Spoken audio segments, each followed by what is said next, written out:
Alléluia. Bonjour à tous, hello Fleuve d'Auville. Salut, salut. Ça va? Ça va? Ouais.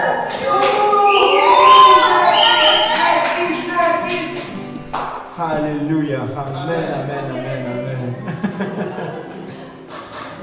Amen, amen. On va se réjouir avec notre Seigneur pendant ce temps. Et qui sait pourquoi il est là ce matin?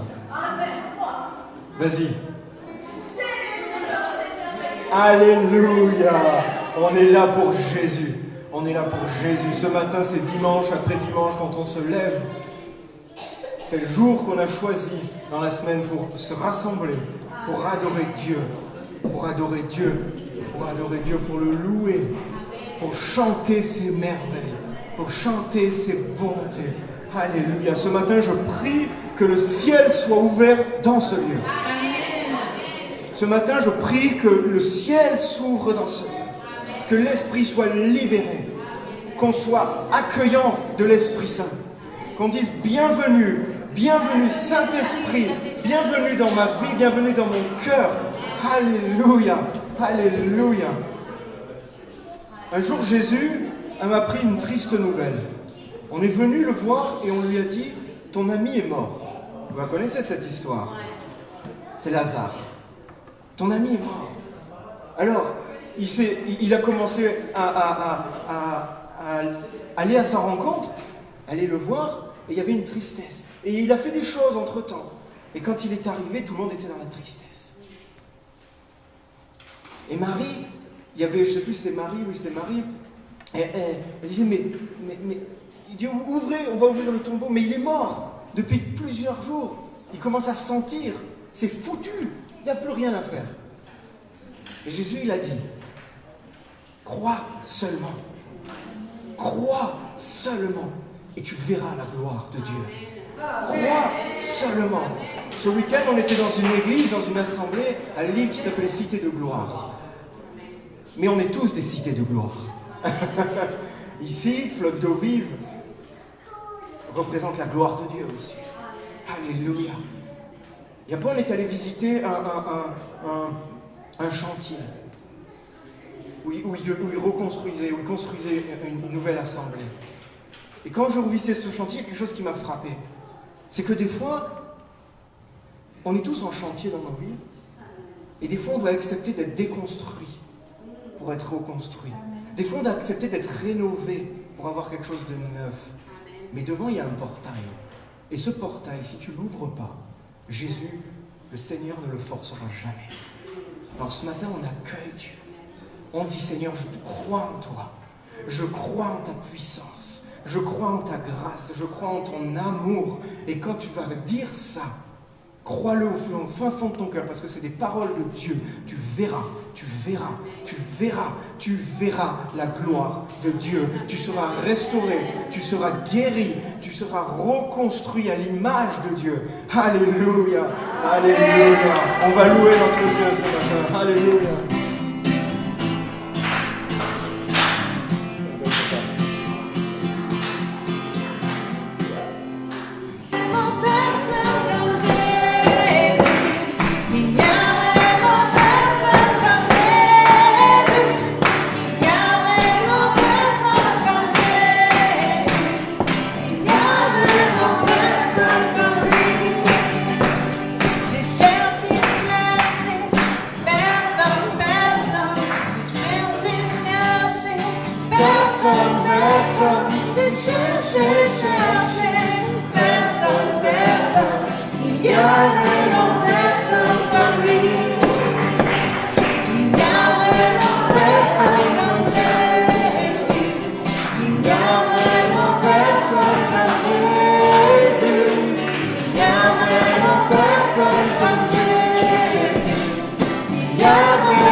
Personne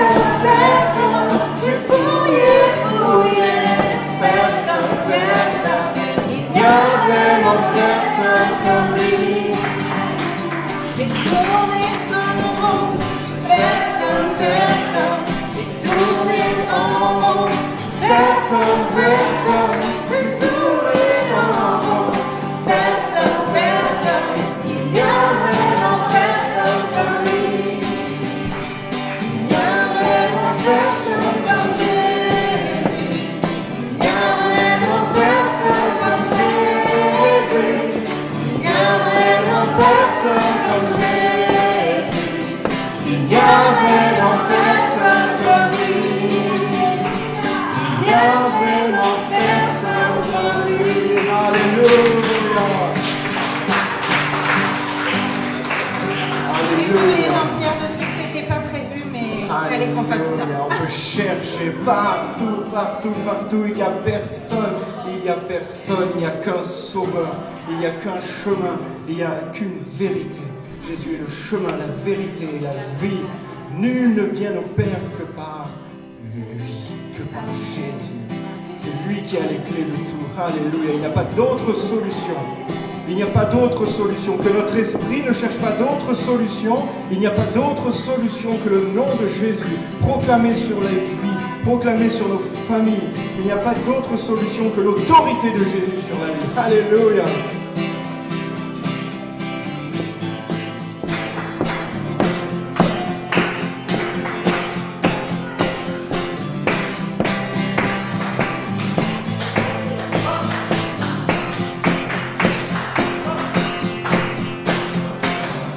Tu es la lumière qui brille dans le noir. Oh, oh, oh. Tu es mon soutien, tu me redonnes l'espoir. Oh, oh, oh. Non, je n'aurai pas honte de proclamer tout mon être. Je veux le déclarer. C'est ma joie, Christ est ma joie. Je n'aurai pas peur de chanter, pas peur de crier haut. Christ est ma joie, il est ma joie. Christ est ma joie. Je n'aurai pas peur de chanter, pas peur de crier haut.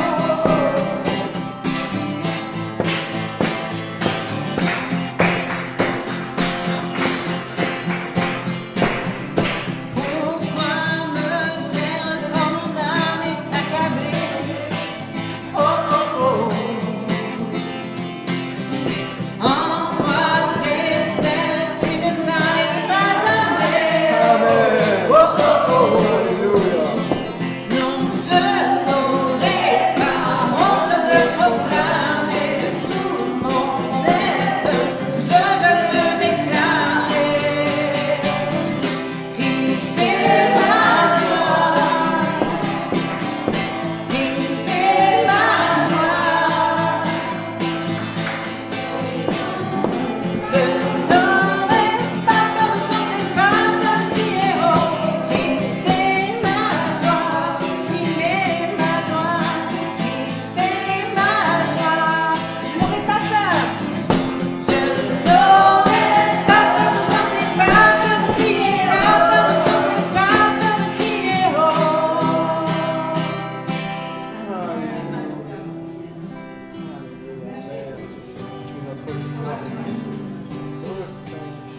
Ce week-end, on était donc cette pastorale Foursquare à Lille. Et j'aime beaucoup quand Dan dit Foursquare, c'est simple, c'est 4 ans. Jésus, Jésus, Jésus, Jésus. Et voilà, gardons ça sur le cœur. Notre vie, elle doit être cadrée par Jésus aux 4 ans. Mais souvenons-nous de ce qu'il a fait à la croix, souvenons-nous de là où il est allé par amour pour nous.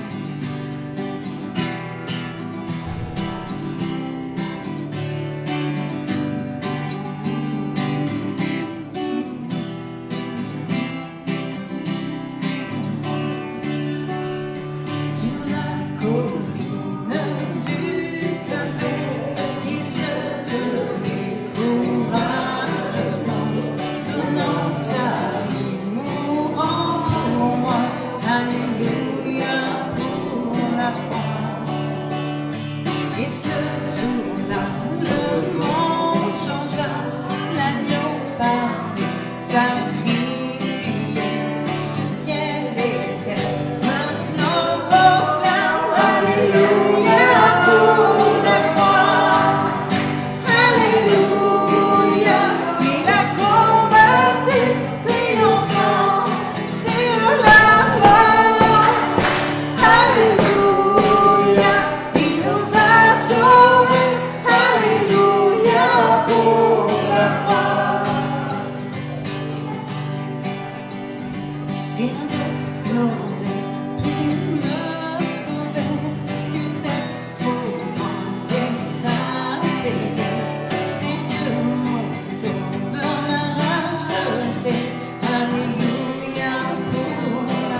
Alléluia. Merci Seigneur pour cette croix. Merci parce que tu as combattu, Seigneur. Tous les combats que je mène, toi tu les as gagnés, Seigneur. Ce n'est plus mon combat, Seigneur. C'est un combat remporté. C'est un combat terminé. Alléluia. Nous n'avons plus peur de la mort. Nous n'avons plus à craindre rien ni personne sur cette terre. Parce que tu as tout écrasé. Alléluia. Tu as tout remporté. Merci Seigneur. Merci Seigneur. Merci Seigneur. Est-ce qu'il y a des gens libérés ce matin? Est-ce qu'il y a des gens libres ce matin qui peuvent élever un Alléluia? Alléluia. Alléluia. Nous sommes libres. Nous sommes libres. Nous sommes libres et guéris. Parce que la parole de Dieu dit que c'est par ces meurtrissures que nous sommes guéris. Que nous sommes sauvés. Que nous avons tout. Que tout est accompli. Que tout est accompli. Merci Seigneur. Merci parce que nous avons un Dieu qui n'est pas seulement, qui n'est pas un donneur de leçons, un moralisateur. On a un Dieu qui montre l'exemple. On a un Dieu qui dit, fais ce que moi j'ai fait. J'ai marché devant toi. Je me suis approché de toi. À toi maintenant de t'approcher de moi. À toi maintenant de rentrer dans ma présence. À toi maintenant de venir auprès de moi. Alléluia. Alléluia. Sur cette croix, le Seigneur a dit, tout est accompli.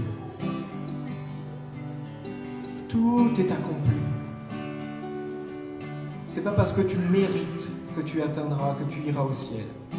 C'est pas parce que tu es bien, que tu fais de mal à personne, que dans ta vie tout semble propre, net, que tu seras sauvé. Sans Jésus, Seigneur des Seigneurs dans ta vie, tu iras en enfer. C'est des mots qu'on n'aime pas. C'est des mots qui sont peut-être durs pour certains, mais c'est la vérité. Et des fois, cette vérité, elle peut nous choquer, elle peut nous attrister, mais elle ne doit jamais être omise, être proclamée. Ce n'est pas le désir de Dieu d'être séparé de lui à jamais. L'enfer est fait pour le péché, il n'est pas fait pour toi. Amen. Il n'est pas fait pour toi. Tu n'as rien à faire là-dedans. Mais si tu t'accroches à ton orgueil, si tu t'accroches à tes principes humains, tu resteras trop collé au péché et tu partiras avec lui. Alléluia. Ce matin, des libérations dans le nom de Jésus. Ce matin, des changements de cœur dans le nom de Jésus. Ce matin, des réconciliations dans le nom de Jésus. Que ça s'étende même au-delà des personnes qui sont ici. Que ça s'étende aux familles de ces personnes qui sont ici. Qu'il y ait comme un réseau qui se met en place. Comme un courant électrique qui passe à travers nous. Par l'Esprit, le Seigneur en train de toucher là où on est, de toucher là où on est, nos familles qui sont éloignées, nos familles qui ne te connaissent pas, nos familles qui dorment dans la rue, nos familles qui sont tellement, tellement loin de toi, Seigneur, tu viens les toucher. Alléluia, par ton Saint-Esprit, par la douceur de ton amour, tu viens révéler. Tu viens guérir, tu viens restaurer. Alléluia. Merci Jésus. Merci Jésus. Tu es venu pour libérer les captifs, pour guérir les malades. C'est ce que tu fais aujourd'hui. C'est ce que tu as fait hier, et c'est ce que tu feras éternellement. Alléluia. Tu restaures les cœurs brisés. Merci.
Dans ce même cœur, dans ce même état d'esprit, on va s'approcher de la table du Seigneur. Cette table qu'il a ouverte pour nous, pour qu'on se souvienne que c'est lui qui a tout accompli. Pour qu'on se souvienne que c'est lui qui a payé le prix. Le salut nous est offert. Mais il n'a pas été gratuit pour tout le monde. Il a coûté à Dieu. Il a payé le prix.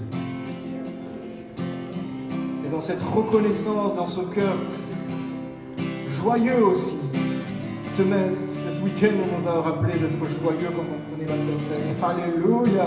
On doit être plein de révérence, plein d'humilité, plein d'honneur, mais joyeux à l'intérieur. Parce qu'il a payé le prix.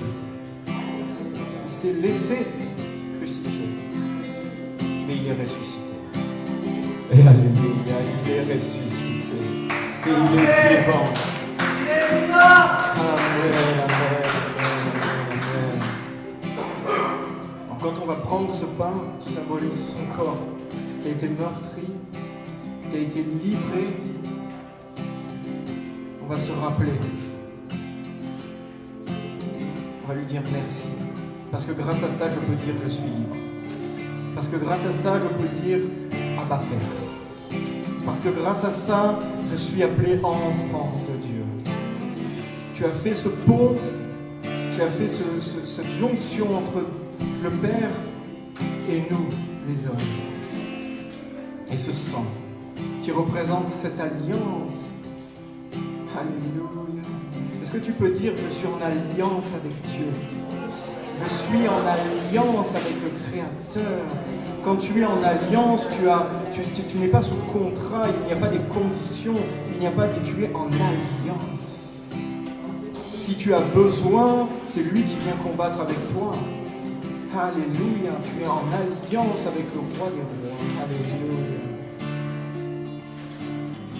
Merci parce que tout est grâce. On va s'approcher de cette table. On les répète encore, il n'y a pas besoin d'être baptisé, il n'y a pas besoin d'être juste. Si tu crois, approche-toi, simplement. Partage cette communion fraternelle. Si tu as un problème avec ton frère, un problème avec quelqu'un, pardonne-le avant. Va le voir. Et après, approche-toi. Alléluia. Approchez-vous de cette table, les amis. Prenez cette grâce.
Chemin de la croix, j'avancerai en suivant tes pas. Mon seul désir, ma seule volonté, te ressembler. Toi qui m'as aimé, alléluia. Grâce sur grâce, tu as tout offert. Grâce sur grâce, tu as tout offert. Simplement par amour, Jésus, tu es là. Simplement par amour, tu m'ouvres tes bras. Simplement par amour, tu veilles sur moi. Simplement par amour.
J'ai reçu quelque chose donc je vous le soumets.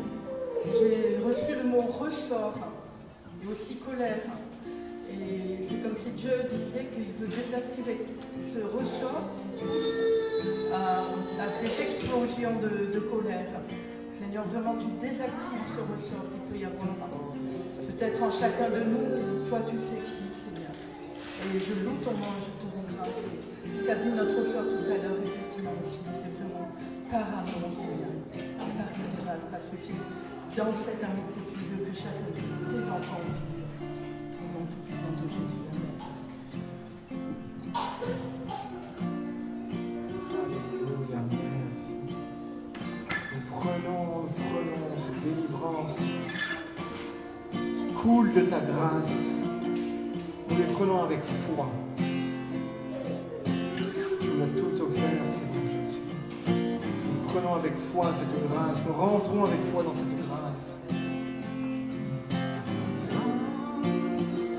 Sur grâce, tu as tout Offert, ta guérison est offerte, c'est cadeau.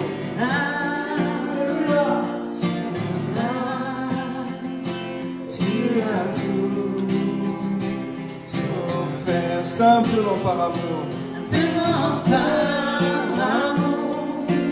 Jésus, tu es là, simplement par amour. Tu ouvres tes bras, simplement par amour.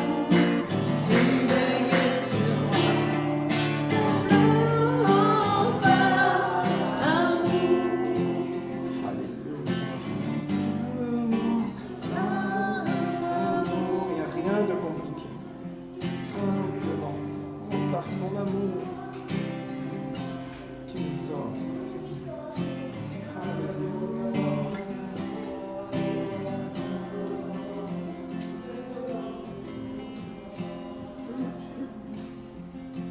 Alléluia.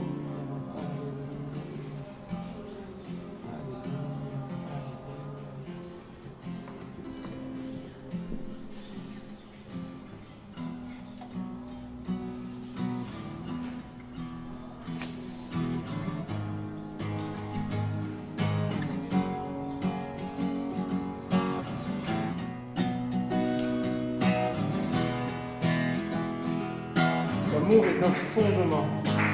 L'amour est un fondement, mes amis. Et on s'appuie sur ça.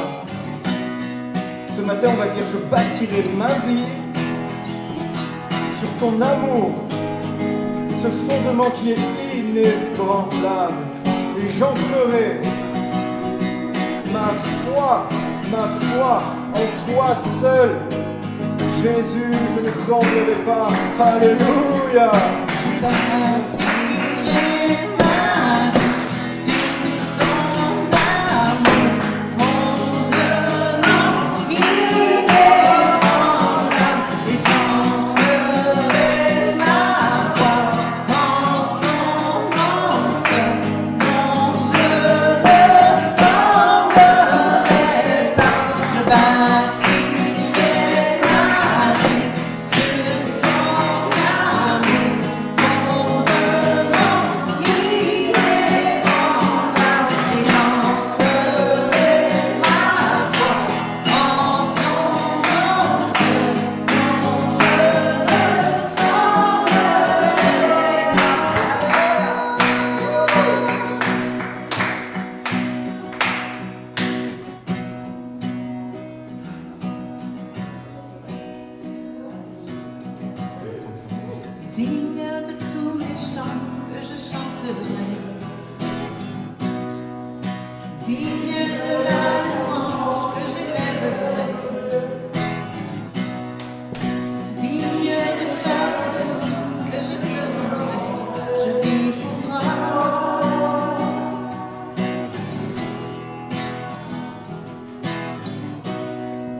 Jésus, le nom au-dessus de tous les noms.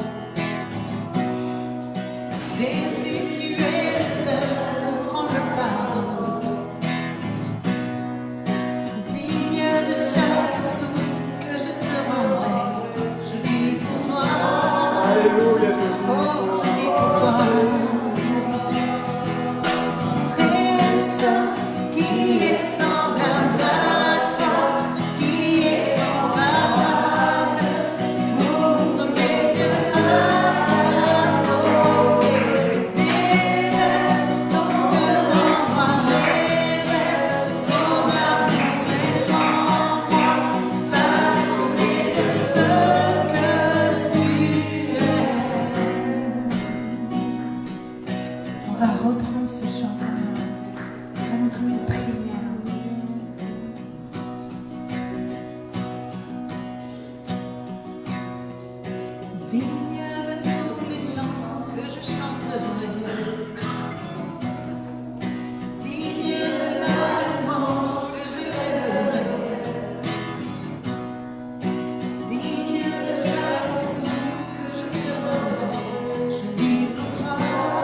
les noms.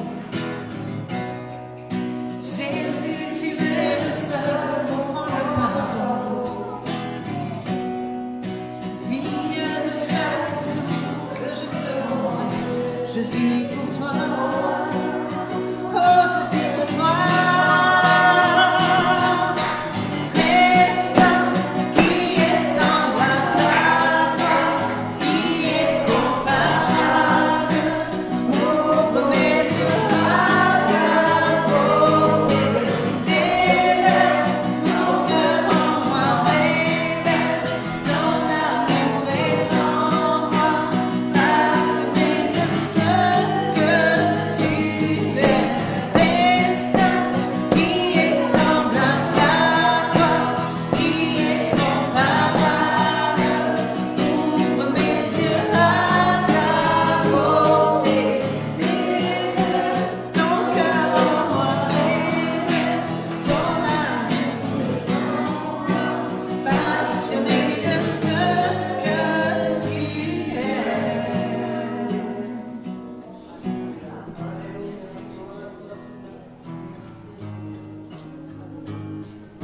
Je bâtirai ma vie sur toi, Seigneur.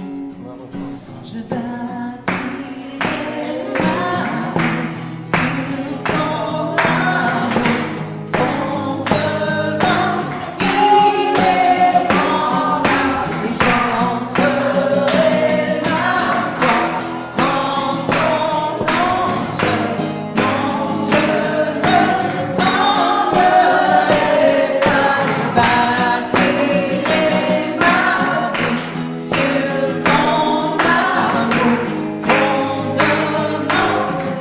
vie sur ton amour, fondement inébranlable, et j'ancrerai ma foi en ton nom seul.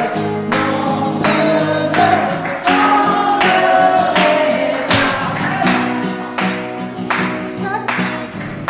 ce passage, je bâtirai ma vie sur ton amour. On le proclame à nos problèmes, on le proclame à nos soucis, on le proclame à l'ennemi de nos âmes, on le proclame à tous ces géants qui peuvent s'opposer à nous, tous ces murs qui sont en attente d'être détruits dans nos vies. Regarde ton géant ce matin, celui qui s'oppose à toi, celui que tu ne t'imagines pas pouvoir franchir.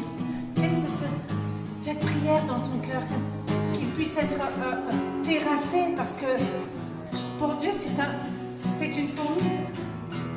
Qu'il soit terrassé ce problème, qu'il soit terrassé cette impasse, que les murs soient brisés. Je bâtirai ma vie. Dis-le à l'ennemi de ton âme. Fondement inébranlable, et j'ancrerai ma foi en ton nom seul. Non, je ne tremblerai. Vous savez, Dieu c'est aussi le Dieu de l'impossible. Donc c'est pas seulement un problème, il y a quelque chose, une situation impossible. Il y a une situation impossible, quelque chose qui vous paraît absolument impossible. Et Dieu, c'est le Dieu de l'impossible. Et aujourd'hui, proclamez-le, aujourd'hui, croyez-le, parce que Dieu il veut faire des miracles dans nos vies. Que ce soit dans nos vies, dans les vies de nos familles, tout ce qui nous paraît impossible aujourd'hui, je le dépose et je proclame que je vais bâtir ma vie sur mon Dieu. Je vais bâtir ma vie sur Jésus, parce que si je passe Jésus en premier dans ma vie, le reste suivra. Tous les problèmes, tous les géants, toutes les impasses vont suivre, elles vont tomber. Je bâtirai ma vie sur ton amour, fondement inébranlable, et j'ancrerai ma foi en ton nom seul. Non, je ne tremblerai pas. Je bâtirai ma vie sur ton amour,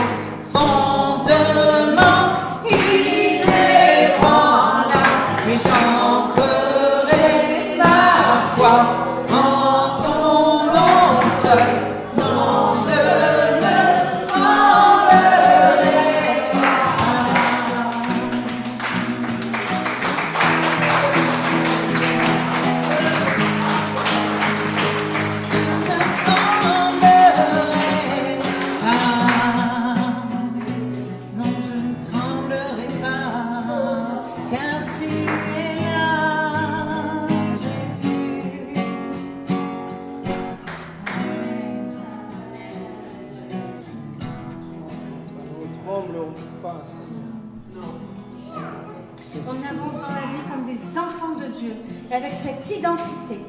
Nous sommes enfants de Dieu. Il n'y a rien qui peut nous faire trembler à part la crainte de Dieu. Il n'y a que ça qui peut nous faire trembler. Alors maintenant, on a proclamé ça. On a dit Anise à nos géants. Et nos géants sont balayés. Alléluia, alléluia. Mais on ne rabâche pas nos problèmes, on ne rabâche pas ce qui nous arrive. On lève nos yeux vers Jésus. Fixons nos regards vers lui. Fixons nos regards vers lui.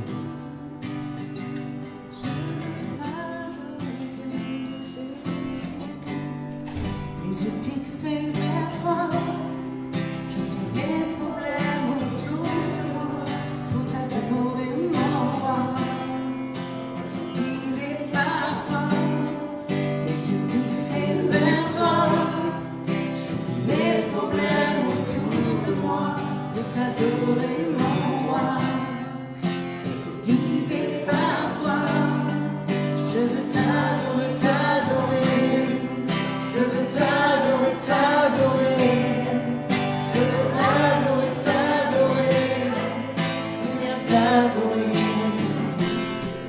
Je veux t'adorer, t'adorer. Je veux t'adorer, t'adorer. Je veux t'adorer, t'adorer. Seigneur, t'adorer.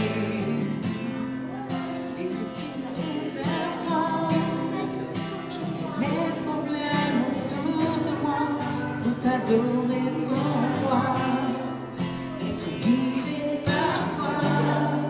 Les yeux fixés vers toi, j'oublie les problèmes autour de moi, pour t'adorer mon roi, être guidé par toi. Et je veux t'adorer, t'adorer. Je veux t'adorer, t'adorer. Je veux t'adorer, t'adorer, Seigneur, t'adorer. Je veux t'adorer, je veux t'adorer, je veux t'adorer, Seigneur, t'adorer. Je veux t'adorer,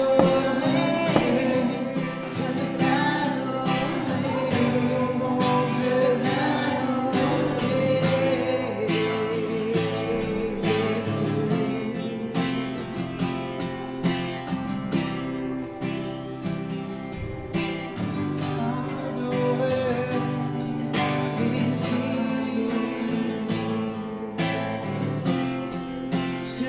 veux t'adorer, je veux t'adorer, t'adorer. Je veux t'adorer, t'adorer, Seigneur, t'adorer.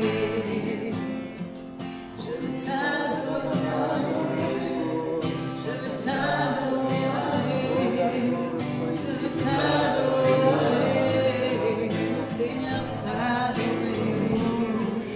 Élève ta voix, élève ta voix, ton Dieu t'écoute, il te connaît. Élève ta voix, n'hésite pas, ton Dieu t'écoute. Je veux t'adorer, t'adorer. Je veux t'adorer, t'adorer. Je veux t'adorer, t'adorer. Seigneur, t'adorer. Alléluia. Maintenant qu'on a les yeux fixés vers toi. Tu as les yeux fixés sur Jésus ce matin. Tu as les yeux fixés sur lui ce matin.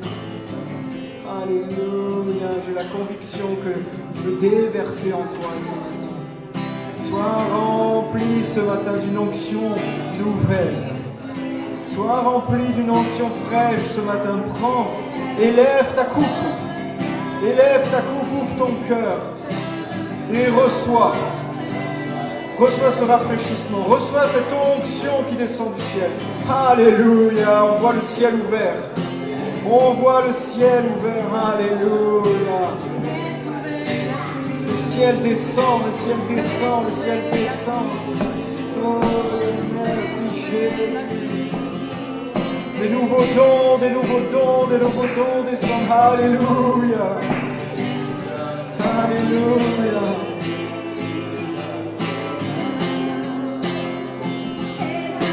Alléluia. Tu reçois un nouvel équipement ce matin. Je vois une armure qui se complète ce matin. Alléluia. Je vois un élément qui se rajoute sur ton armure ce matin. Alléluia. Parce que tu as les yeux fixés sur Jésus. Alléluia, et on adore le Créateur, on adore le Donateur, on adore, on le loue, alléluia, merci. L'équipe qui restaure, qui restaure, oh la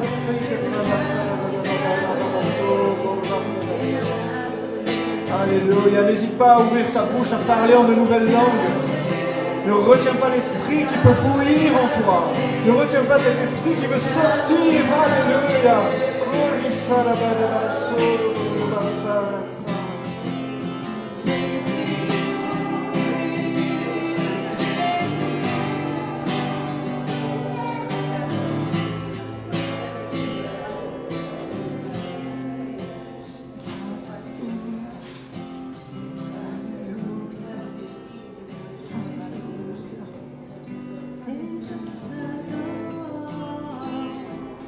Choses nouvelles arrivent. Oh, merci Jésus.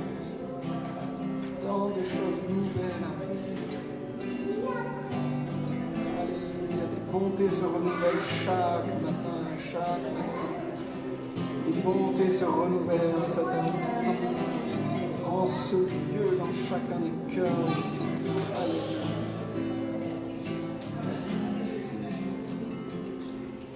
Tout n'est que grâce ce matin. Tout n'est que grâce. Ne te préoccupe pas de tes impossibilités. Juste adore ton Dieu. Adore Jésus. Reste les yeux fixés sur lui et lui fait le reste. Adore ton Dieu plus que toute autre chose. Adore ton Dieu dans la difficulté. Adore ton Dieu dans les épreuves. Élève ta voix dans les épreuves. Loue Jésus. Et lui fera le reste. On va prendre ce dernier chant. Il dit Yeshua. Yeshua. Parmi les milliers. Oh, tu es le plus beau. Tu es le plus beau.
toi, Jésus, soit le règne.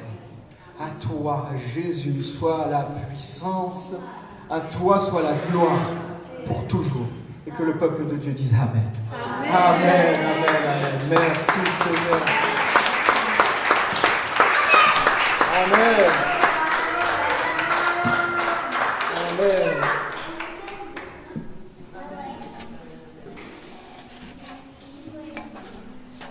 Amen. Merci Seigneur pour ce que tu fais, pour ce que tu vas faire, pour ce que tu as fait. Alléluia. Toute cette œuvre complète. Alléluia.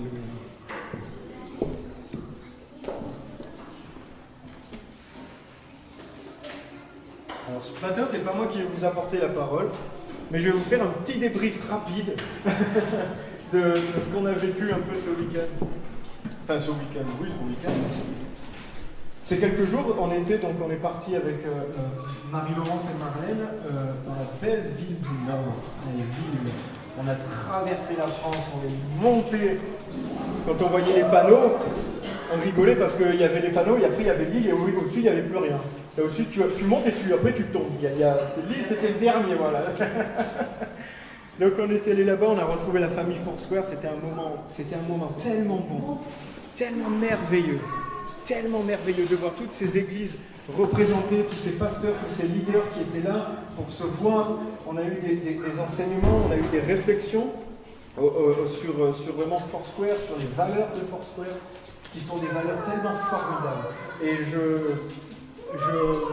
je vais vous en parler régulièrement, je pense, de ces valeurs, parce qu'il faut qu'on les explore en tant que corps. On fait partie de cette famille d'églises, on a Fleuve d'eau vive, on a notre identité, on a une vision, on est placé dans cette ville, mais on appartient à ce mouvement, à cette famille. Et d'ailleurs, à ce sujet, tiens, ma chérie, ouais, c'est pas grave. C'était l'occasion.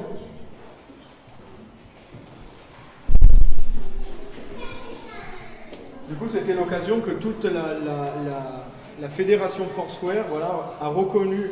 Donc, vous m'avez reconnu, pasteur, la dernière fois ici à Fleuve d'eau vive, et maintenant la fédération Foursquare a reconnu l'Église.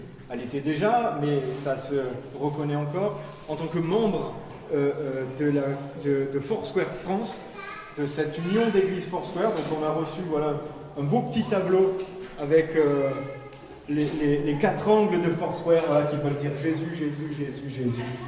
Jésus guérit, Jésus baptise du Saint-Esprit, Jésus revient bientôt et Jésus sauve. Alléluia, alléluia. Et dans les semaines qui vont arriver, vous allez entendre parler de ça, je pense. Alléluia. Du coup, voilà, on a pu, voilà, être reconnu par la famille d'église. Voilà, il y a un petit diplôme, voilà, comme quoi, voilà, on appartient à cette union. C'est pas un diplôme. On appartient à cette union, on appartient à cette fédération. Donc le thème de ce pastoral, c'était Michée 3, 6, 8. Michée, c'est ça. Michée 6, 8. C'était on t'a fait connaître aux hommes ce qui est droit. On t'a fait connaître aux hommes ce qui est droit. Et l'amour de la miséricorde et pratique la justice. Et pratique la justice. Aime la miséricorde et marche humblement devant ton Dieu. Pratique la justice et marche humblement devant ton Dieu. C'était, voilà, ce qui a été rappelé ce week-end. C'est bien d'aimer la justice, c'est bien d'aimer ce qui est juste, mais il faut le pratiquer. Parce que sinon, ça n'a aucune force, ça n'a aucune puissance. On ne parle pas de la justice des hommes, on parle de la justice de Dieu. Alléluia.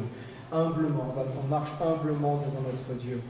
Dieu est fidèle et juste. Vous savez que ce week-end, il y a eu 60 pasteurs qui ont été ordonnés, qui ont été reçus. 30. Ouais, je suis de Marseille. Hein. Je multiplie. On a un Dieu de multiplication. Amen. Amen. C'est prophétique. Amen. On prend. On a un Dieu de multiplication. On va déjà plus loin. Il y a eu 30 pasteurs qui ont été nommés comme ça, qui ont eu cette licence Foursquare. 30 ouvriers. La parole dit, il y a une armée qui se lève. Elle est visible, mes amis. Elle est visible, cette armée qui se lève. On l'a vu ce week-end, on l'a vu pendant ces jours. Cette armée qui se lève est visible. Prenons le courage, gardons le cap, gardons la barre, restons dans la barque, persévérons. L'armée se lève. Alléluia. Alléluia. Donc, je ne vais pas prêcher, promis. Je vais laisser maintenant là. Il y a tellement de choses à dire, mais gloire à Dieu, c'est bon. Les annonces, on le fera après. On va accueillir le message. On est dans l'esprit, on va laisser Dieu délivrer son message. On va accueillir Eric. Tiens, Adélaïde, est-ce que tu peux prier pour Eric, pour le message?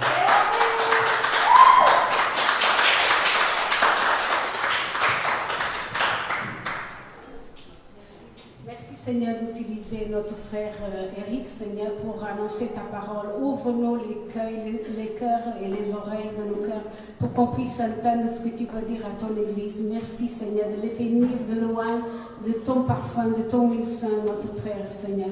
Merci pour tout ce qu'il va transmettre, Seigneur. Merci, tu le bénis, Seigneur. Tu le fortifies, Seigneur, aussi. Merci pour le message que tu as pour chacun de nous, Seigneur. Merci, Seigneur. Sois béni, notre frère.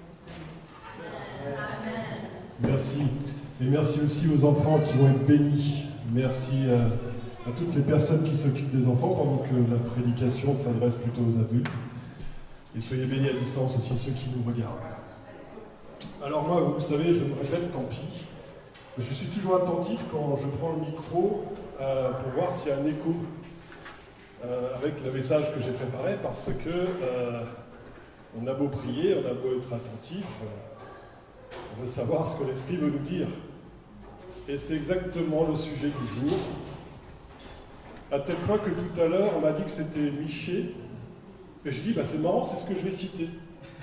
Et en fait, je ne cite pas Michée du tout, je cite Amos, qui dit la même chose que Michée. Donc ça va troubler un petit peu, mais positivement. Oui, mon message ce matin, ce sera de marcher humblement et de mettre en pratique la parole.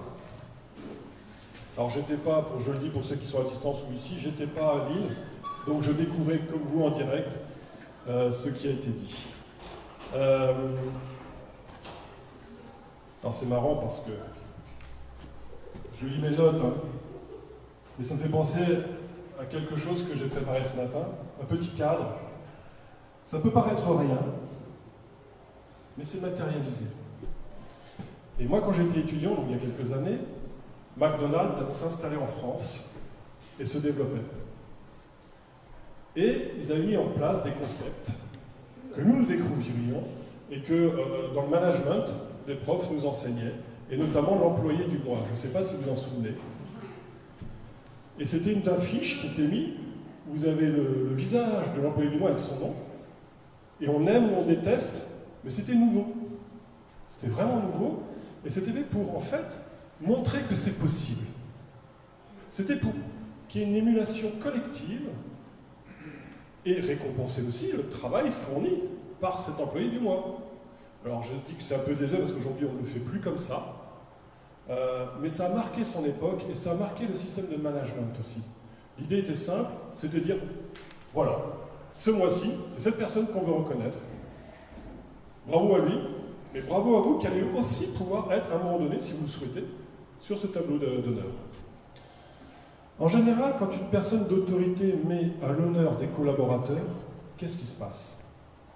Tous les autres le voient et l'entendent. Alors je répète, ça peut créer des émotions très diverses et variées dans chacun d'entre nous, mais tout le monde le voit et l'entend. Et moi je me souviens, quand j'étais étudiant un peu plus tard en théologie, on avait un professeur qui n'arrêtait pas de nous dire « Oh, Marie Dugard, qu'est-ce qu'elle était bien, parce que ceci, parce que ça. Ah, Marie, quand elle faisait ses études. » Mais on ne la connaissait pas, nous, Marie Dugard, parce qu'elle avait été 2 années au-dessus de nous, et elle n'était plus là. Et on entendait toujours Marie Dugard, je le connais par cœur, ça fait maintenant 20 ans. Mais un jour, il y a eu une célébration à la faculté, et tous les anciens étudiants étaient invités. Et ce jour-là, il y avait Marie Dugard. Et je l'ai regardé, parce que je ne sais pas qui c'était. Mais forcément avec un capital de sympathie et d'envie. En fait, qui es-tu, Marie Bigard, pour avoir remarqué ce professeur qui nous en a parlé toute l'année? Et c'est vrai qu'elle était super. Bon, je parle au passé parce que je ne l'ai plus depuis revu. Mais des fois, ça marque. Il y a des personnes qui vous marquent comme des modèles. Alors évidemment, le modèle parfait pour le chrétien, c'est Jésus.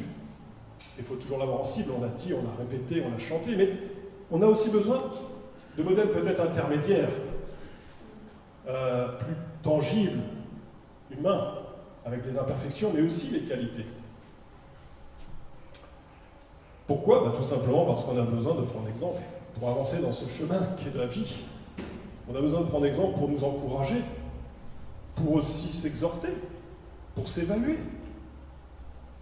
Et en lisant la Bible, j'ai été touché par un message, le message du prophète Ézéchiel, qui va alimenter, qui va être en fait le point de départ de ce message. On va parler un tout petit peu d'Ézéchiel pour rebondir sur en fait Noé. Donc je sais que ça a déjà été prêché il n'y a pas longtemps, mais j'étais pas là, j'ai pas vu la vidéo, elle ne marchait pas. Donc j'espère que je ne serai pas redondant, sinon, répétition. Donc sur Noé, qui va être pour moi ce matin un tremplin, une figure d'exemple. Alors on va voir comment on peut utiliser Noé aujourd'hui, des milliers d'années après. Et en fait, dans Ézéchiel, vous allez voir, à un moment donné, Dieu va rendre un jugement. On a parlé de jugement tout à l'heure, il va rendre un jugement, et il va citer 3 personnes en disant, ceux-là, s'ils étaient là, c'est bon, ils sont sauvés. Sous-entendu, les autres, non. Je me dis quand même, 3, c'est pas beaucoup, mais pourquoi ces 3-là? Et donc, mon message ce matin sera comment plaire à Dieu. Et comment plaire à Dieu, c'est en marchant avec lui. En marchant comment? Avec foi. Crois et tu verras la gloire de Dieu, c'est ce qu'a rappelé Julien tout à l'heure. Donc marchons avec Jésus-Christ, marchons par la foi, et la foi nous fait avancer et déplacer les montagnes. C'est ça mon message ce matin. Donc je vous propose, avant de lire Ézéchiel, il y aura 3 morceaux de Bible ce matin, simplement. Un peu Ézéchiel, évidemment Genèse, puisque c'est là où on trouve Noé. Enfin, pas seulement, vous le trouvez ailleurs dans la Bible, autant dans le Nouveau Testament. Et puis dans Hébreu. Voilà un petit peu les 3 gros morceaux de passages que nous avons abordés. Mais restons sur Ézéchiel. Avant de lire Ézéchiel, qui était Ézéchiel? Pour ceux qui ne connaissent pas, c'était un prêtre. Il était à Jérusalem. Et en fait, il va être exilé, lui aussi, comme une partie, à Babylone, donc loin, dans une terre qui n'est pas une terre qui honore Dieu. Et pendant 22 ans, il ne va pas être prêtre, parce qu'il n'y a pas de temple qui honore Dieu à l'étranger. Qu'est-ce qu'il va être? Il va être prédicateur de rue. Donc d'un statut de prêtre, il reste attaché à Dieu, et il va continuer à prêcher la bonne parole, si je peux le dire en langage courant, pendant 22 ans. Mais qu'est-ce qu'il va le dire? Essentiellement, il va annoncer le jugement. Dieu est juste et juge. Et le salut. Dieu est bon. Mais il est les deux. Il n'est pas simplement bon, ça a été rappelé tout à l'heure, il est aussi juste, à un moment donné, il y a un jugement qui tombe. Et donc, il va, pendant 22 ans, sans se lasser, prêcher dans la rue, dans un pays exilé. Et le but, c'est d'enseigner, en fait, l'obéissance. L'obéissance à Dieu. Alors, c'est un mot aussi qu'on a du mal, l'obéissance, parce que ce n'est pas un mot facile. Chacun a pu le vivre différemment dans son enfance, adolescence, vie d'adulte. Mais Dieu est bon. Et c'est vraiment plus facile d'obéir à Dieu parfois qu'aux hommes. Et donc, dans le passage qui va être très court, je vous redonne juste le contexte. On est au chapitre 14. Juste avant, qu'est-ce qu'a fait Ézéchiel? En fait, il a dit au peuple d'Israël qui était présent à Babylone, rejetez vos idoles. Rejetez vos idoles. Parce que les idoles, c'est quoi? C'est tout ce qui prend la place de Dieu. Donc si vous avez à sa place quelque chose, vous ne pouvez pas avoir les deux. Donc rejetez les idoles. Pourquoi? Et c'est là où il vient sur la deuxième partie du chapitre 14, parce que rien n'arrêtera le jugement de Dieu. Rien. C'est une certitude, le jugement de Dieu va venir. Ce n'est pas une hypothèse, il sera. Et on a vu que dans l'histoire, il s'est déjà manifesté à plusieurs reprises sur des peuples, Et c'est un peu ce qu'on va traverser rapidement ce matin ensemble pour marcher avec Jésus. Donc si maintenant on regarde Ézéchiel, chapitre 14, du verset 12 au 14, donc moi je l'ai pris dans la Bible version second 21, mais chacun prendra celle qu'il doit. Alors vous verrez ce matin, c'est rare, mais ce matin j'ai fait un panachage, il y a d'autres versions, et je remercie déjà Jean-Pierre qui jongle avec les différentes versions.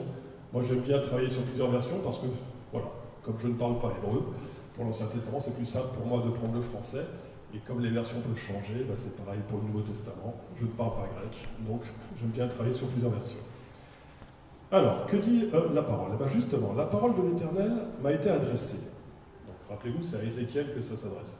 Fils de l'homme, si un pays pêche contre moi en se livrant à l'infidélité, et que je déploie ma puissance contre lui, si je le prive de pain, lui envoie la famine et en élimine hommes et bêtes, s'il s'y trouve ces trois hommes, Noé, Daniel et Job, eux auront la vie sauve à cause de leur justice, déclare le Seigneur l'Éternel.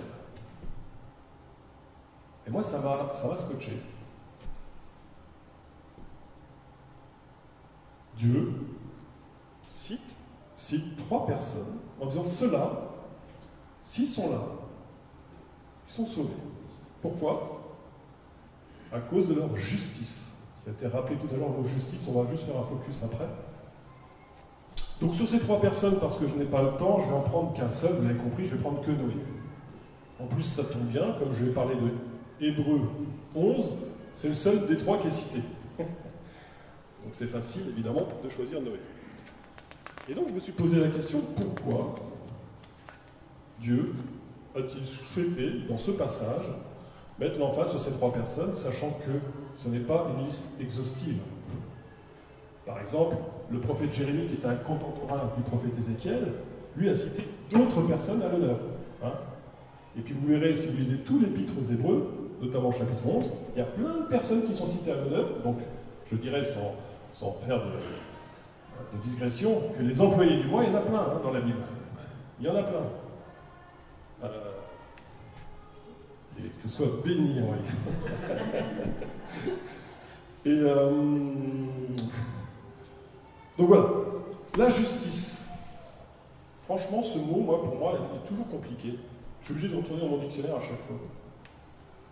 Parce qu'en fait, dans la notion de justice, il y a la notion de droiture aussi. Les deux sont liés, sont quasiment synonymes dans ce passage-là. Justice, droiture. Alors qu'est-ce que ça veut dire? C'est une qualité en fait de tout ce qui est droit, exact, conforme, par rapport à des règles. Une sorte d'exactitude, de probité. Bon, une fois qu'on a dit ça, c'est pas encore pour moi suffisamment clair. Juste quelqu'un de pieux qui pratique en fait ce qui est droit, ce qui est juste. Donc c'est une qualité qu'on pratique. Et qu'on pratique par rapport à une règle, donc on va dire le code de Dieu, la loi de Dieu, mais pas seulement. C'est pas simplement de respecter les commandements, à commencer par d'aimer Dieu et son prochain, mais c'est aussi dans la relation. Dieu est un être relationnel. Et donc avoir des relations justes, harmonieuses, de paix. Voilà ce qui est peut-être la justice. Comme en tout cas, ces hommes ont été déclarés justes par Dieu.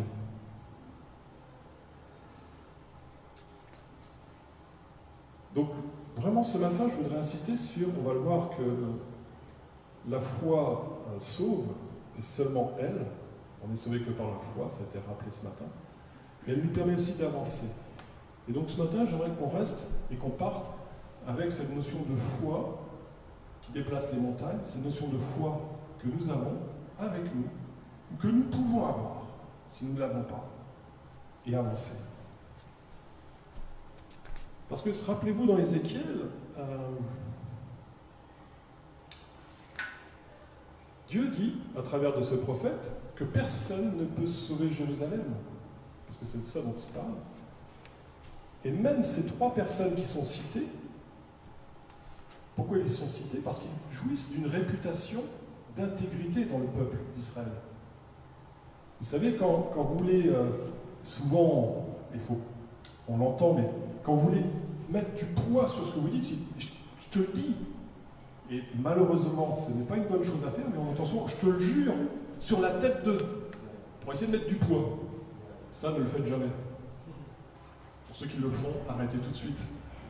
Le poids des mots, on ne jure pas sur la tête de quelqu'un. Mais cette pratique, c'est juste pour dire, ce que je vais dire, c'est vraiment vrai de vrai. Ou ma main a coupé. Jamais. On ne dit pas ça d'un peu. Mais on comprend ce que ça veut dire. On veut apporter du poids. Ben là, Dieu cite ces 3 personnes pour que le peuple comprenne que si vous n'êtes pas comme Noé, Job et Daniel, vous ne serez pas sauvés. Donc c'est fait pour réagir. Parce que là, on peut se comparer. En fait, est-ce que je suis aussi intègre, aussi dans la justice que ces 3 personnes? Donc c'était vraiment pour sensibiliser. Voilà. Alors, ce que je vous propose, c'est de rentrer dans le vif du sujet. C'est d'aller voir Noé. Alors le Noé, pas le Noé de l'Église, un autre. Et pour cela, plongeons-nous dans le premier livre de l'Ancien Testament, qui est la Genèse, au chapitre 6, du verset 9 au 21. Et je vais faire la lecture en même temps que ça va s'afficher. Et je ne sais plus quelle version, mais peu importe, ça sera la bonne.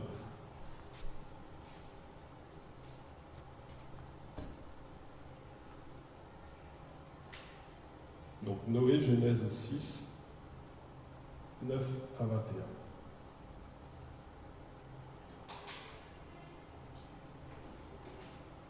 Et c'est là où j'aurais dû avoir une Bible avec moi.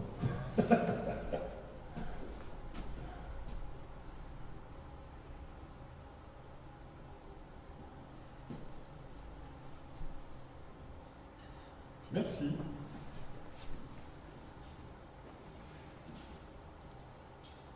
Alors, voici l'histoire de la famille de Noé. Noé était un homme juste et irréprochable au milieu de ses contemporains. Il conduisait sa vie sous le regard de Dieu. Super. Il eut 3 fils, Sem, Jam et Japheth.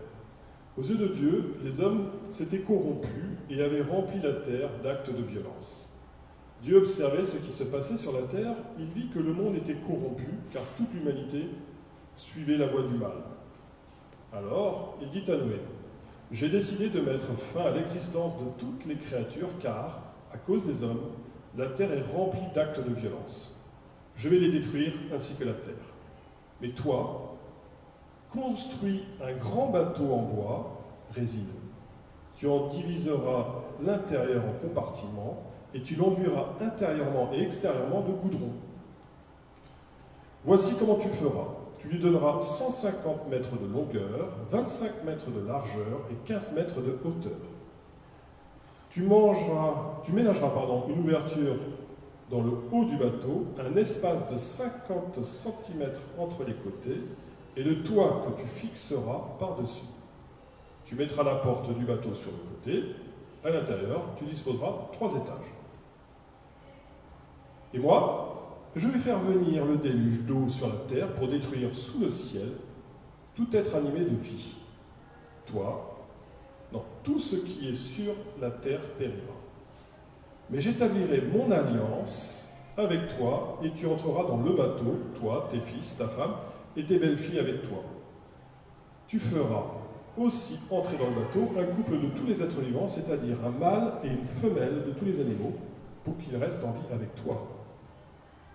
De toutes sortes d'oiseaux, de quadrupèdes et d'animaux qui se meuvent à ras de terre, un couple viendra vers toi pour pouvoir rester en vie. Procure-toi aussi toutes sortes d'aliments, et fais-en provision pour vous en nourrir, toi et eux. Et c'est terminé avec Noé obéit et fit tout comme Dieu lui avait ordonné. Bon, je vous laisserai lire avant et après, mais rien que ça déjà, c'est parlant. C'est parlant parce que on voit déjà l'interaction entre Dieu et Noé. Il demande à Dieu de faire quelque chose, et il lui demande précisément, vous avez vu, les mesures, les longueurs, les largeurs, la distance, enfin, c'est quand même précis. Mais c'est accessible, c'est possible. C'est pas facile, ça va prendre du temps, ça demande de l'effort, mais c'est possible. En revanche, Dieu va faire quelque chose que Noé ne pouvait pas faire. Qu'est-ce qu'il va faire? Les eaux qui tombent, ok. Et qui montent. Il ferme la porte. C'est marrant. Il fait venir les animaux de toute la terre. Ah ouais. On voit souvent l'image du berger qui essaye de conduire un troupeau de moutons. Ça, on peut comprendre. Mais tous les animaux de la terre. Les girafes, les rhinocéros, les vaches, je ne sais quoi. Et les oiseaux. Donc ça, évidemment, Noé ne pouvait pas le faire. Dieu s'en occupe. Dieu s'en occupe. Et donc, qu'est-ce qu'il est dit? Voici l'histoire de la famille de Noé. Noé était un homme juste et irréprochable au milieu de ses contemporains. Déjà, on voit que Noé se démarque de ses contemporains.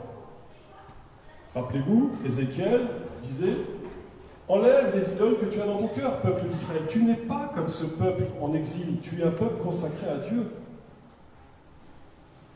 Noé ne s'est pas confondu avec son environnement. Il est resté intègre, entier. Intègre, c'est entier. Entier avec son Dieu. Un homme juste. Puis l'Éternel dit à Noé, entre dans le bateau, toi et toute ta famille, car je vois que toi, tu es juste au milieu de tes contemporains. Alors on verra tout à l'heure dans Hébreu, mais je vous le livre déjà maintenant, on va le répéter, c'est pas grave. Comment est-il devenu juste, Noé? Et là, c'est intéressant de lire la Bible dans son entièreté, de Genèse jusqu'à Apocalypse, c'est pas de choisir des morceaux, parce qu'on ne le sait pas dans Genèse. Pourquoi? Il faut aller dans le Nouveau Testament. Et dans l'Épître aux Hébreux, par la foi, Noé a construit un bateau pour sauver sa famille. Il a pris au sérieux la révélation qu'il avait reçue au sujet d'événements qu'on ne voyait pas encore. Et agissant ainsi, il a condamné le monde, et Dieu lui a accordé d'être déclaré juste en raison de sa foi. Alors le verset, on va le retrouver tout à l'heure, mais tu as raison, c'est Hébreux 11, 7. Voilà, c'est un teasing que je vous donne parce qu'on va relire Hébreux tout à l'heure. Mais dans ce morceau, qu'est-ce qu'on voit? C'est la foi qui, en fin de compte, a permis à Noé d'avancer, parce que créer un bateau au milieu de nulle part, il faut juste être débile. Imaginez dans le Massif central, vous créez un bateau aux dimensions qui a été nommé, c'est plus grand qu'un terrain de football, haut de 4 étages. Bah, c'est pas logique. À la limite, vous le construisez ici à Nice, je peux comprendre. Et dans le Massif central, je connais pas bien le Massif central, hein, je sais qu'il y a des experts parmi nous aujourd'hui, mais vous n'allez pas me contrarier, j'espère. Hein, ça paraît complètement hallucinant. Mais il le fait parfois. Pourquoi? Parce qu'il est dit, il a pris au sérieux la révélation. Il a pris au sérieux la révélation. Il a pris au sérieux la parole de Dieu. Quand on lit la parole de Dieu, on la prend au sérieux. Donc il a été obéissant, et ça c'est une caractéristique qu'on peut prendre pour nous aujourd'hui. Prendre au sérieux la parole et obéir à la parole. Ça, on peut le faire. C'est pas facile tous les jours, mais on peut le faire. Ce qu'il faut savoir, et là vous le lirez plutôt dans Philippiens, je ne vous citerai pas là tout de suite l'annonce, mais dans Philippiens il est dit que, en fait, Noé c'était un prédicateur. C'est-à-dire qu'à son époque, il prêchait. Et on peut comprendre. Imaginez-vous, vous commencez à construire avec votre famille un bateau gigantesque, vos voisins se demandent ce que vous faites. Vous êtes en train d'abattre tous les arbres du coin, en les transportant, ça se voit, ça s'entend. Et qu'est-ce que tu fais, Noé? Ah ben, je construis un bateau. Ah, ça pose question quand même. Mais pourquoi tu construis un bateau? Bah, parce que Dieu me l'a dit. Ah, et qui est ton Dieu? Bah, je te l'explique. Donc il commençait à porter la bonne nouvelle de sa foi. Tout simplement. Alors, j'arrête ici le teasing, mais vous savez combien de gens il a gagné? Ah, je vois dans l'assistance, 0. 0 personne ne l'a cru. Parce que je vous l'ai dit tout de suite, à la fin, personne à part sa famille va rentrer dans l'arche. Donc on pourrait dire aujourd'hui, résultat pas terrible quand même. Et on se tromperait parce qu'on appliquerait notre logique sur la logique de Dieu. C'est l'inverse qu'il faut faire. Donc c'était un prédicateur, mais ce que je veux mettre comme accent ce matin, c'est qu'il ne s'est pas lassé de prêcher la bonne nouvelle, indépendamment des circonstances, indépendamment des moqueries, indépendamment aussi de ce que ça a dû lui coûter. Parce qu'au bout d'un moment, les gens, de l'amusement, on est passé certainement à la moquerie, à l'isolement. On n'a pas envie d'être avec un fada pareil, d'après le monde de l'époque qui était corrompu, rappelez-vous. Donc ne nous relâchons pas. Continuons à nous alimenter de la parole de Dieu. Avançons avec obéissance et persévérance.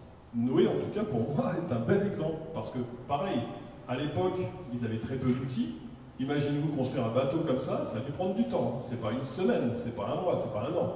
C'est des dizaines d'années. Et il ne faisait pas que ça. Il avait un métier. Il devait certainement être cultivateur pour nourrir sa famille, ou éleveur, mais il ne pouvait pas se nourrir que du bois. C'est pas possible. Donc, Noé, obéissant, persévérant, intègre, on l'a dit tout à l'heure, l'intégrité est juste, c'est d'être en étroite communion avec Jésus. C'est lui, aujourd'hui, qui nous permet d'être intègre, d'être entier. Alors, j'ouvre tout de suite une parenthèse, parce que sinon, ça va devenir pesant. Noé n'était pas parfait. Ça tombe bien, nous non plus. Et vous irez voir plus loin qu'il a péché, clairement. Il s'est saoulé, il est devenu ivre. C'est un exemple de la Bible très connu. Mais de toute façon, même s'il n'avait pas fait ça, il n'était pas parfait parce que par nature même, l'être humain est pécheur et que le péché, le salaire du péché, c'est la mort. Bon, voilà. Je referme la parenthèse. L'employé du mois, il est du mois, mais il n'est pas parfait. Néanmoins, un point sur lequel je voudrais attirer votre attention. Les animaux arrivent. Donc vous imaginez un mâle et une femelle de chaque espèce, ça doit s'entendre. Je ne sais pas si vous avez déjà assisté à un troupeau de vaches. Moi j'ai eu la chance, dans mon enfance, de passer mes étés à la ferme. Vous les entendez arriver, les vaches. Mais imaginez un troupeau de rhinocéros, d'éléphants. Enfin, c'est pas un troupeau, 2 par 2. À la queue. Ça doit s'entendre. Ça doit se voir. Maintenant, imaginez les oiseaux. Moi, parfois, je vois des oiseaux ici sur le ciel de Nice, des oiseaux migrateurs. On lève la tête. Ils ne sont pas si nombreux que ça.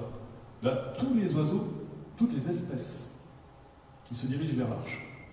Donc si vous n'êtes pas sur le chemin terrestre, au moins vous voyez de loin les oiseaux arriver. Bon, pourquoi je vous raconte ça? Ils arrivent dans l'arche. Toute la famille Noé est dans l'arche. Ma question est, la porte, combien de temps reste-t-elle ouverte une fois que tout le monde est dans l'arche? Alors c'est pas un quiz, et je n'ai pas besoin de réponse en fin de compte, c'est plutôt pour vous faire poser la question. 3 jours. Il y a tout le monde dans le bateau, tout est prêt. On ferme tout de suite.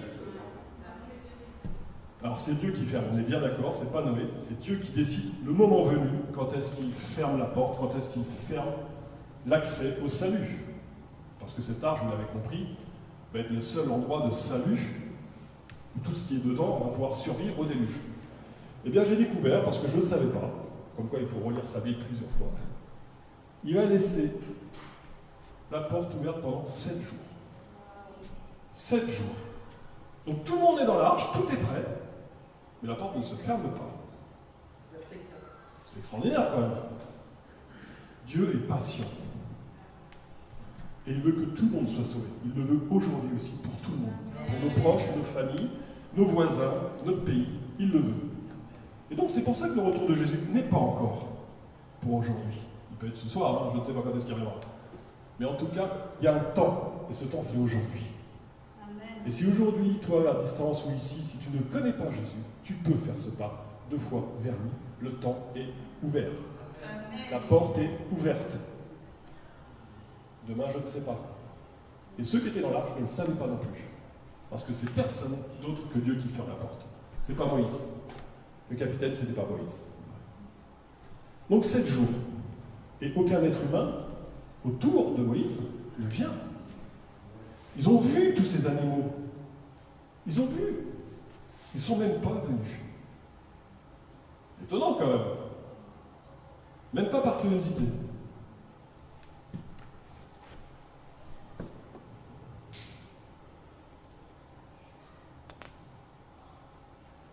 Et la porte s'est refermée. Et le déluge et l'eau, geyser, a commencé fortement à tomber et à monter. Et le reste, vous connaissez l'histoire. Toute la terre fut noyée et seuls les êtres vivants dans l'arche furent sauvés. Alors, même question. Combien de temps, à votre avis, tous ces êtres vivants sont restés dans l'arche? En jours, approximativement. 1 an, c'est ça, 370 jours. 1 an de confinement. Ça nous parle aujourd'hui quand je dis 1 an de confinement. Parce que nous, on a vécu quelques mois, c'était pénible. Et il n'y en avait pas tous les animaux derrière. Hein. 1 an. 1 an de confinement. Si ça, c'est pas de la patience et de la foi, ça aussi, on peut le garder pour nous aujourd'hui. Patience et foi. Parce que Noé ne connaissait pas la suite. Mais il connaissait celui qui connaît la suite. Patience et foi. Je ne sais pas s'il avait préparé autant d'aliments, et je ne sais pas comment c'est possible d'ailleurs, d'embarquer autant d'aliments pour 370 jours. Patience et foi, il pourvoit. Ça aussi, on peut l'utiliser pour nous aujourd'hui. Avec Noé. Si lui l'a fait, il n'est pas parfait, mais lui, notre Seigneur, lui, il l'est, et il est toujours le même. Donc ça aussi, c'est intéressant. 370 jours de confinement, et vous savez ce qu'il a fait quand Noé est sorti. Donc le bateau se pose, enfin, la porte s'ouvre, les animaux sortent, parce que j'imagine qu'ils étaient contents eux aussi de sortir. Qu'est-ce que fait Noé? Vous êtes confinés pendant 1 an, vous avez le droit de sortir de chez vous, qu'est-ce que vous faites? Hein? On sort, tout à fait, c'est ce qu'il a fait aussi. Il a offert un sacrifice à Dieu. Voilà la première chose que Noé fait. Il offre un sacrifice à Dieu qu'il avait préparé. Hein. Alors pourquoi? La parole nous explique que car sans effusion de sang, il n'y a pas de pardon. Et c'est sur cette base du sacrifice que l'Éternel établit une alliance avec Noé et ses descendants. Une alliance, ça a été dit tout à l'heure. C'est à l'initiative de Dieu que cette alliance a lieu. Aujourd'hui, cette alliance, c'est avec Jésus. Lui aussi a pris cette initiative de mourir à la croix pour ouvrir la possibilité à tout être humain de connecter, d'être racheté, d'être pardonné avec Dieu et de devenir enfant de Dieu. Parfois, devenir juste et saint. Et cette alliance, elle est aussi universelle. C'est un salut pour tous. Parce qu'il l'a fait avec Noé et toute sa descendance. Et nous sommes aujourd'hui, des êtres humains sont les descendants de Noé.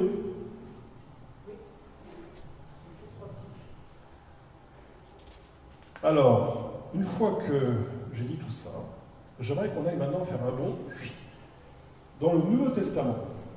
Je vous avais promis tout à l'heure de venir voir Hébreu. Allons voir Hébreu, et notamment cette notion de foi et de communion. Donc dans Hébreu au chapitre 11, je vous propose de faire simplement la lecture de versets 1 à 7. Merci. Donc, dans le chapitre 11, verset 1, je vais prendre la version qui est affichée, c'est par la foi que Noé... Alors ça, on est déjà sur le verset 7. Voilà. Or, la foi, c'est la ferme assurance des choses qu'on espère, la démonstration de celles qu'on ne voit pas. C'est à cause d'elle que les anciens ont reçu un témoignage favorable. Par la foi, nous comprenons que l'univers a été formé par la parole de Dieu, de sorte que le monde visible n'a pas été fait à partir des choses visibles. C'est par la foi qu'Abel a offert à Dieu un sacrifice plus grand que celui de Caïn. C'est grâce à elle qu'il a été déclaré juste, car Dieu approuvait ses offrandes, et c'est par elle qu'il parle encore, bien qu'étant mort. C'est à cause de sa foi qu'Enoch a été enlevé pour échapper à la mort. On ne l'a plus retrouvé parce que Dieu l'avait enlevé. Avant d'être enlevé, il avait en effet reçu le témoignage qu'il était agréable à Dieu. Or, sans la foi, il est impossible d'être agréable à Dieu, car il faut que celui qui s'approche de lui croie que Dieu existe et qu'il récompense ceux qui le cherchent. Et on termine avec « c'est par la foi que Noé, averti des événements que l'on ne voyait pas encore et rempli d'une crainte respectueuse, a construit une arche pour sauver sa famille. C'est par elle qu'il a condamné le monde et est devenu héritier de la justice qui s'obtient par la foi. » Donc là, je vous laisserai pareil revoir ces versets au chapitre 11 d'Hébreux. Mais qu'est-ce qu'on peut dire quand même? C'est la foi qui permet d'être sauvé, et de voir aussi des réalités qu'on ne voit pas. Ce qu'on voit aujourd'hui, on le voit avec nos yeux, avec nos cerveaux. Et on avait vu déjà plusieurs fois que notre cerveau nous trompe. Il décode des informations qui nous donnent à voir, mais en réalité, ce n'est pas forcément ce qu'on voit dans la réalité. Je ne sais pas si vous me suivez, mais sinon, je vous laisse revoir ce qu'on avait pu prêcher. Mais surtout, on ne voit pas forcément ce qui est invisible, parce que par définition, c'est invisible à l'œil nu. Mais par la foi, ça l'est. Et donc, on peut comprendre, par la foi, le monde qui nous entoure. Quand tout à l'heure, des proclamations ont été faites de victoire spirituelle, c'est avec la foi, c'est pas avec la raison. Sinon, ça n'a pas de sens. C'est comme construire un bateau au Massif Central. Ça ne marche pas. Enfin, ça marche, mais ça n'a pas de sens. Et c'est là où aussi, on voit d'autres employés du mois, si je me permets, parce que c'est un peu le joke de la prédique de ce matin, citer pourquoi Abel et pas Caïn. C'est compliqué si on lit simplement Genèse. Il faut venir ici pour comprendre pourquoi lui et pas l'autre. L'un l'a fait avec foi, pas l'autre. Enoch, ça fait toujours rêver. Élie et Enoch, ils font rêver ces deux-là parce qu'eux, ils n'ont pas passé la mort. Ils ont tout de suite été enlevés. Comme au retour de Jésus, les vivants seront enlevés. Pour les autres, donc l'essentiel, on doit traverser la mort. Mais la mort a été vaincue. Jésus l'a vaincue. C'est ça la bonne nouvelle. Donc ceux qui mettent la foi en Jésus, la mort ne sera qu'un passage. Ça sera jamais une fin. Et un passage pour la vie éternelle, pas pour la condamnation, pas pour le jugement. Et on arrive à Noé, ce fameux Noé qui avait pris au sérieux la révélation. Tout à l'heure, Anne-Lise parlait de crainte. Seule la crainte de Dieu doit nous faire trembler, ce qui est vrai. Ce respect. Et là encore, on peut prendre ça pour nous aujourd'hui. Noé a respecté Dieu pour qui il est. Je le répète, Noé a déjà péché. Sinon, on va dire, je ne bouge plus. Non, mais il avait respecté Dieu. Et ça, aujourd'hui, c'est pour nous aussi une force parce que il est dit, croire que Dieu existe et qu'il est la plus grande récompense. À un moment donné, il y a cette notion de croire et. Parce que croire en Dieu, que Dieu existe, c'est déjà bien, mais c'est pas suffisant. Les démons aussi croient que Dieu existe. Mais eux, ils ne sont pas sauvés. Eux, ils vont en enfer directement. Ils le craignent. Ils le craignent. Ils le craignent parce qu'ils savent qu'il est tout-puissant. Mais c'est pas. Mais le mot-clé, c'est qu'ils n'ont pas foi dans le salut que Dieu offre, dans l'amour en fait de Dieu. Ils se sont rébellés par orgueil et péché. Et ça m'amène à la foi, pour quasiment arriver sur la fin.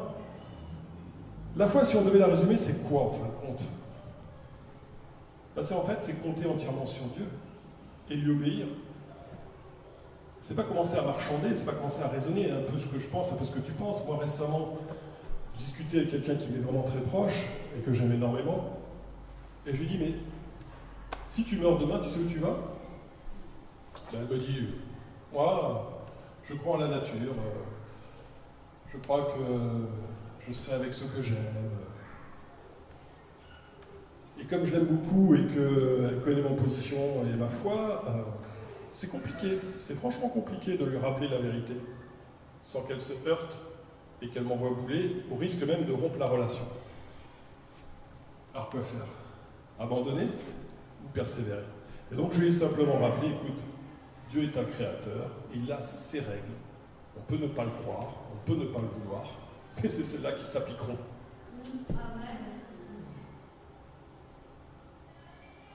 Et donc la foi, c'est renoncer à se fier à ses propres ressources. Alors je m'explique, Dieu nous a donné de capacités, il faut les utiliser et lui rendre gloire. On a des yeux pour voir, une bouche pour parler, des yeux, des oreilles pour entendre, etc. Un cerveau. Mais tout ça, c'est à mettre au service, donc en marche, par rapport à sa volonté, par rapport à ce qu'il nous a donné comme consigne. Et ces consignes, on peut les trouver aisément dans la Bible, mais on peut les trouver aussi dans l'ajustement, dans l'interprétation, dans la compréhension au sein de l'Église. Alors c'est pas toujours simple, hein. On a bien vu de l'histoire de l'Église, avec les différentes dénominations, les différentes... Mais néanmoins, c'est là aussi que peut s'exercer la mise en œuvre de la foi. Et si je devais terminer sur la foi, je dirais que c'est croire en la parole, faire confiance, comme bâtir un bateau. J'ai entendu ce que tu m'as dit, donc je crois en ta parole. Je vais le faire. Je ne comprends pas forcément, mais je vais le faire. Et puis je vais espérer. Pas espérer en disant peut-être bien oui, peut-être bien que non. Je vais espérer que ta parole, elle va s'appliquer et que tu vas faire ce que tu as dit que tu feras. Moi, les animaux, je veux bien construire l'arche, mais je ne peux pas les amener. Donc je vais croire que tu vas le faire. J'espère qu'ils vont arriver. Mais au sens, ils vont arriver. Et donc ça se projette dans le temps. Et je terminerai par un verset, avant de conclure, mais je terminerai par le verset qu'on retrouve dans l'Épître aux Romains. Parce que vous avez compris que ce matin, l'employé du mois, il avait la foi, et qu'il marchait par la foi. Et dans Romains au chapitre 5, au verset 1, ainsi donc, déclarés justes sur la base de la foi, nous avons la paix avec Dieu par l'intermédiaire de notre Seigneur Jésus-Christ. Tout est dit. Déclarés justes sur la base de la foi, nous avons la paix avec Dieu par l'intermédiaire de notre Seigneur Jésus-Christ.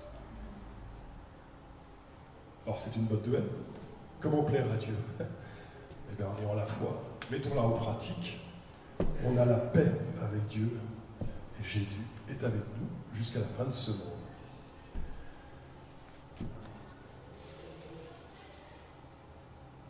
Je vous propose de prier. Je vous propose de prier de deux façons. Demandez à Dieu de venir pour ceux qui souhaitent avoir cette foi en Jésus-Christ. Et pour les autres, demandez à Dieu de venir pour qu'il nous parle. Comment veux-tu que je te serve? À quoi m'appelles-tu? Comme Noé à construire un bateau? Ok. Seigneur Père éternel, merci pour ta parole, merci pour ta vie, merci pour ta présence, Saint-Esprit. Merci Jésus pour ton sacrifice à la croix, par amour pour tous les êtres humains.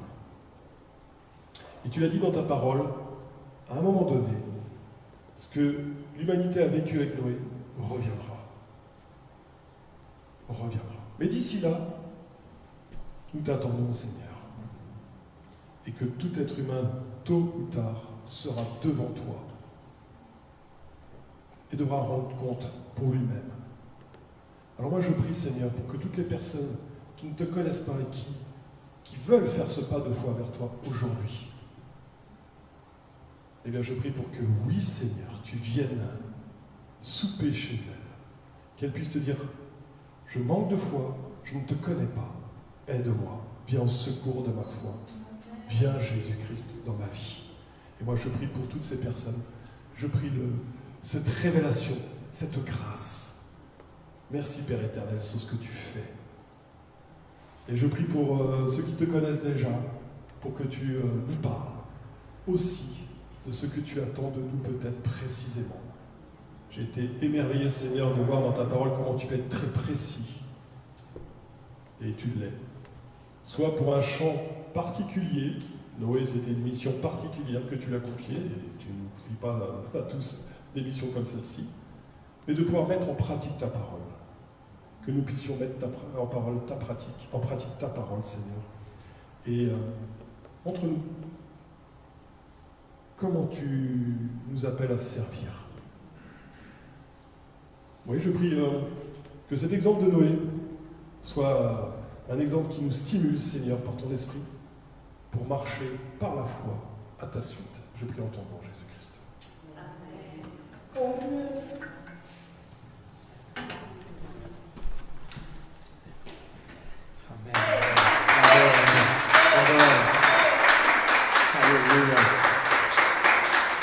Vous été persévérant. Si vous avez le temps encore un petit peu, vous avez faim, vous êtes fatigué, on va encore un peu persévérer. Amen. On va encore mettre un pas en plus par-dessus ça. On va prier encore un petit peu plus. Juste un petit peu. On va persévérer. Alléluia. On va persévérer. Là où tout semble chaotique. Là où tout semble impossible. Alléluia. Dieu a un plan. Dieu a un projet. Dieu s'occupe de ses affaires. Dieu mène sa parole, il exécute. Et comme ça a été rappelé si bien, on doit marcher. On doit marcher. La porte de l'arche a été fermée par Dieu parce que la porte avait été construite. On doit construire. On doit marcher. Dieu a donné des talents. Dieu t'a donné un talent. Dieu t'a donné un talent. Dieu t'a donné une mission. Dieu t'a donné un endroit où tu dois influencer, où tu dois parler, où tu dois prêcher. Alléluia, pour que les âmes arrêtent de partir en enfer. Pour que les âmes arrêtent de partir là où ils ne doivent pas aller. Pour que les âmes soient sauvées maintenant. Oh Seigneur, on te prie que tu puisses attirer à toi des âmes perdues. Que tu puisses attirer à toi des âmes blessées, des âmes meurtries. Seigneur, on te prie encore pour ce quartier, on te prie encore pour cette rue, pour cet immeuble, Seigneur, pour nos familles, Seigneur. On peut persévérer encore et encore. On ne veut rien lâcher, on ne veut rien lâcher. On veut encore proclamer ta vie, proclamer ton salut, proclamer la délivrance, Seigneur. Et encore, et encore, et encore. Que le peuple de Dieu ouvre la bouche pour parler de toi. Que le peuple de Dieu ouvre sa bouche pour proclamer la bonne nouvelle. Alléluia. Merci Seigneur. Merci Seigneur parce que tu feras. Tu feras. Tout ce que tu as dit, tu feras. Il y a eu une parole forte aussi ce week-end qui est venue. C'est Dieu est fidèle et juste. Dieu est fidèle et bon. Il est bon et il accomplira sa parole. Alléluia. Merci Seigneur. Merci Seigneur. Tu as un chant pour finir? Allez, on va finir par un chant. Parce que, comme Eric l'a dit, il a lu dans la parole de Dieu, quand Noé est arrivé, qu'est-ce qu'il a fait? Il a offert un sacrifice d'adoration à Dieu. Alléluia.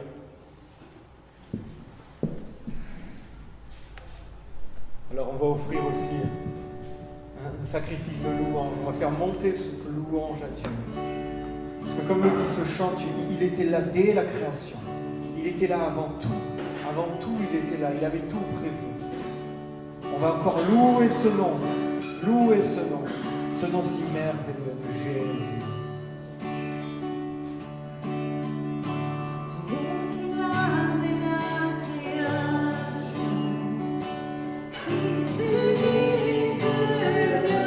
Dieu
Alléluia, le nom de Jésus, Amen.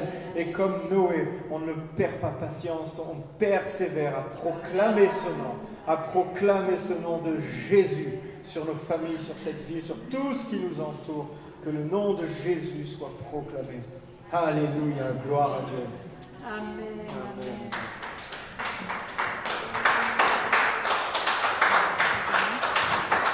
Amen. Merci Seigneur, merci Seigneur. Oui, on va faire quelques annonces. Allez.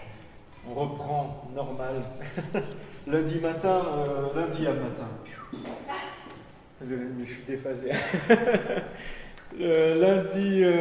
Lundi soir à 20h30, l'étude biblique qui continue sur le livre de Romains. On avance bien. C'est vraiment Romains 15 maintenant. Voilà, c'est vraiment 15. Ah ouais, ça avance. Hein. C'est vraiment riche, on a vraiment des bons partages, on se nourrit de cette parole vivante, cette parole qui nous fait marcher.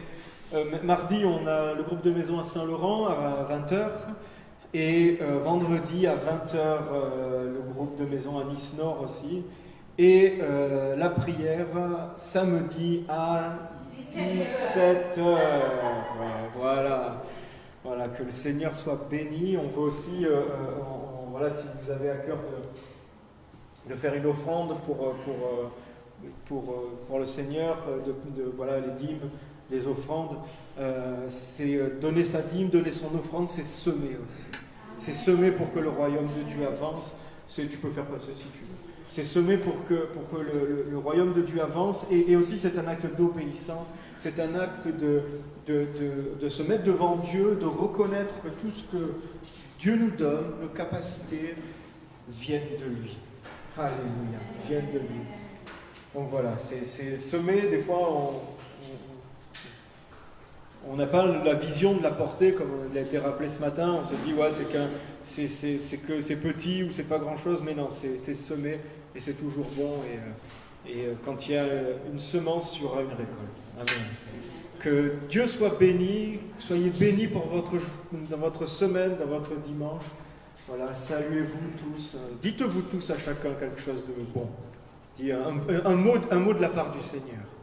Amen. Dites-vous à chacun un mot de la part du Seigneur, un mot d'encouragement, un mot pour la semaine, un mot qui va accompagner ton frère dans la semaine. Soyez bénis ceux qui nous suivent sur Internet et à dimanche prochain.